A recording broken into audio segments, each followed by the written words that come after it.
नमस्कार, मैं हूं मनोज मनु। आप देख रहे हैं हमारा खास शो बड़ी बात। विस्तार से हम चर्चा करेंगे, लेकिन इस वक्त सीधे चलेंगे क्योंकि आम बजट आया है और आम बजट में जो उम्मीद की जा रही थी आम आदमी को लेकर के क्या है क्या नहीं, कहीं खुशी कहीं गम। इस बीच केंद्र सरकार के केंद्रीय राज्य मंत्री रामनाथ ठाकुर इस वक्त हमारे साथ मौजूद हैं। हम उन्हीं के पास चलेंगे और जानने की कोशिश करेंगे क्या उनकी नज़र में इस आम बजट को वो कैसे देखते हैं। ठाकुर साहब, स्वागत है आपका इंडिया न्यूज में बहुत बहुत। अगर ये बजट आया है तो इस बजट को आप किस तरीके से देखते हैं?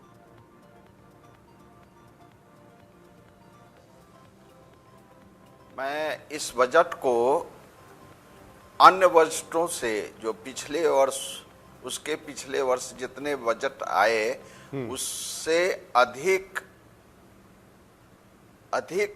उपयोगिता और संबद्धता के साथ जो ये बजट किया गया है, मैं इसको बहुत सराहनीय दृष्टिकोण से देखता हूं जी कि ये बजट किसानों के लिए, मजदूरों के लिए बहुत उपयोगी है, कर्मचारियों के लिए, पदाधिकारियों के लिए, कर्मचारियों के लिए ये इसको मैं बहुत अच्छे ढंग से देखता हूं कि ये बजट सचमुच बहुत ही सराहनीय बजट प्रस्तुत वित्त मंत्री सीतारमण जी ने किया है। जी रामनाथ जी, ये कहा जा रहा है विपक्ष के द्वारा कि इस बजट में जरूर साधने की कोशिश की गई है, लेकिन बहुत सारी मजबूरियां भी हैं। चुनाव में जो वादे किए गए थे वो एक मजबूरियां हैं। आपके जो गठबंधन के साथी हैं, आप सीधी तौर पर आंध्र प्रदेश को या फिर बिहार को स्पेशल पैकेज तो नहीं दे पाए, लेकिन उन राज्यों को ज्यादा बजट देकर एक तरह से संतुष्ट करने की कोशिश की गई है। तो यानी कि बहुत सारी मजबूरियां भी हैं जो इस बजट में देखी गई हैं। मैं आपसे यह निवेदन कर रहा हूं जी। क्या बिहार में भारत नहीं है? भारत में बिहार नहीं है जी। क्या भारत में आंध्र प्रदेश नहीं है जी। क्या भारत में मणिपुर नहीं है? क्या भारत में मिजोरम नहीं है? क्या भारत में आगरा उत्तर प्रदेश में नहीं है? नहीं तो ठाकुर साहब, मेरा सवाल फिर आपसे ये होगा, ठाकुर साहब मेरा सवाल ये होगा कि क्या पश्चिम बंगाल भारत में नहीं है? क्या पंजाब भारत में नहीं है? क्या दिल्ली भारत में नहीं है? क्योंकि विपक्षी पार्टी आरोप लगा रही है कि हम भी तो इस भारत का हिस्सा है ना। है, लेकिन अन्य जो बजट में आए हैं, क्या ये अन्य राज्यों को नहीं छूता है? मुद्रास्फीति और राज्यों में नहीं मिलता है, मिलेगा? नहीं, लेकिन उनका इसलिए मैं यह कहता हूं, सीधा सीधा आरोप है कि जो सरकार में आपके गठबंधन के साथी हैं, आप उनको ज्यादा दे रहे हैं, हमें कम दे रहे हैं, हमारे साथ सौतेला व्यवहार किया जा रहा है। नहीं, आपको मालूम होगा कि हम लोगों को 2013 से ही मांग था बिहार के लिए, और भारत सरकार ने इसको 2024 में किया है। तो हम तो बधाई देते हैं, हम तो बधाई प्रधानमंत्री जी को देते हैं, वित्त मंत्री जी को देते हैं। और कृषि के क्षेत्र में 1,52 करोड़ रुपए का इन्वेस्टमेंट, क्या उस भारत में इसका उपयोग नहीं होगा? नहीं, बिल्कुल आपने सही कहा। करीब 1.25 लाख करोड़ रुपए कृषि में, ग्रामीण विकास में 2.25 लाख करोड़ के आसपास, और कृषि में 1.25 लाख करोड़ के आसपास बजट रखा गया। और इस बार कोशिश की गई है कि गांव में रहने वाले लोगों को कैसे सीधे सीधे देश के साथ जोड़ा जाए, उन्हें कैसे देश की अर्थव्यवस्था से कनेक्ट किया जाए, उद्योग से कनेक्ट किया जाए। इसके साथ साथ कृषि में इस बात का भी ख्याल रखा गया है कि किस तरीके से ऑर्गेनिक खेती पर गांव को, किसानी को फोकस किया जाए। वो क्या बातें हैं? हाँ, ये बधाई के पात्र हैं। इन्होंने जो जैविक खेती के बारे में किया है ये बहुत सराहनीय है। और आपको मैं बताऊं, हम लोग समाजवादी विचारधारा से हैं, जी, रहे हैं।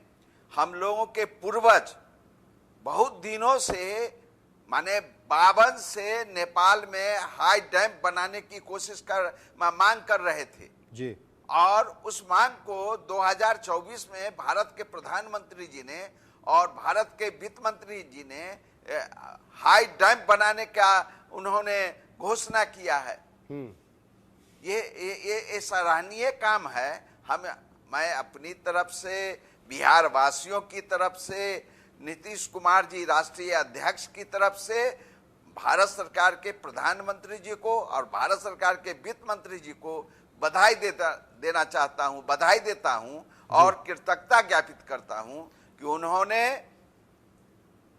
गया को कोई छूता नहीं था, गया को उन्होंने छुआ है और राजगीर को उन्होंने छुआ है और अन्य मेडिकल कॉलेज, हवाई अड्डों का बनाने में बिहार में उन्होंने काम किया है। तो बधाई के पात्र हैं। हम अपनी तरफ से और बिहार की जनता की तरफ से उन्हें बधाई देता हूं।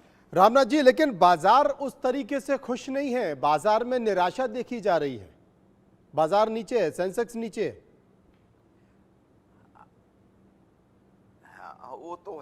वो तो है लेकिन मैं आपसे निवेदन करता हूं जी कि अब सबको खुश रखना क्या माने कहीं ना कहीं तो कोई आदमी दुखी होंगे।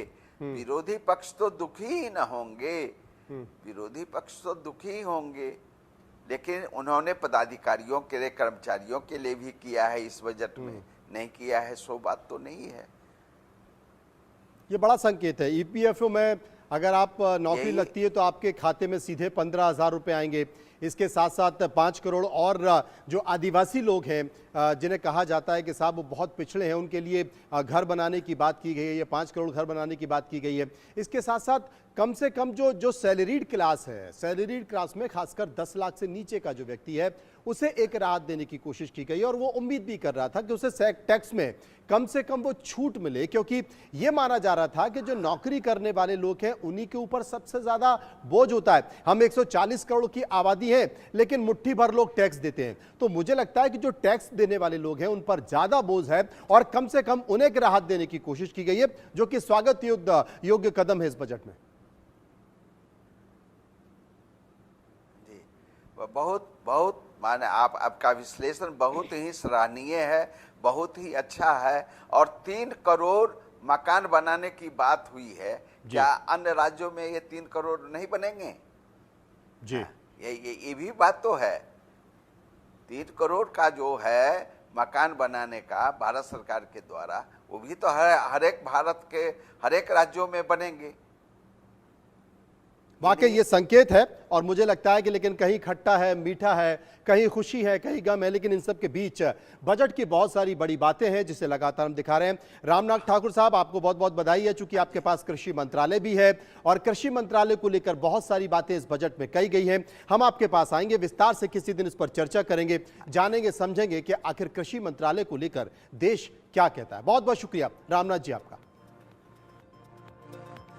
आगे बढ़ते हैं और बात कर लेते हैं अपने खास कार्यक्रम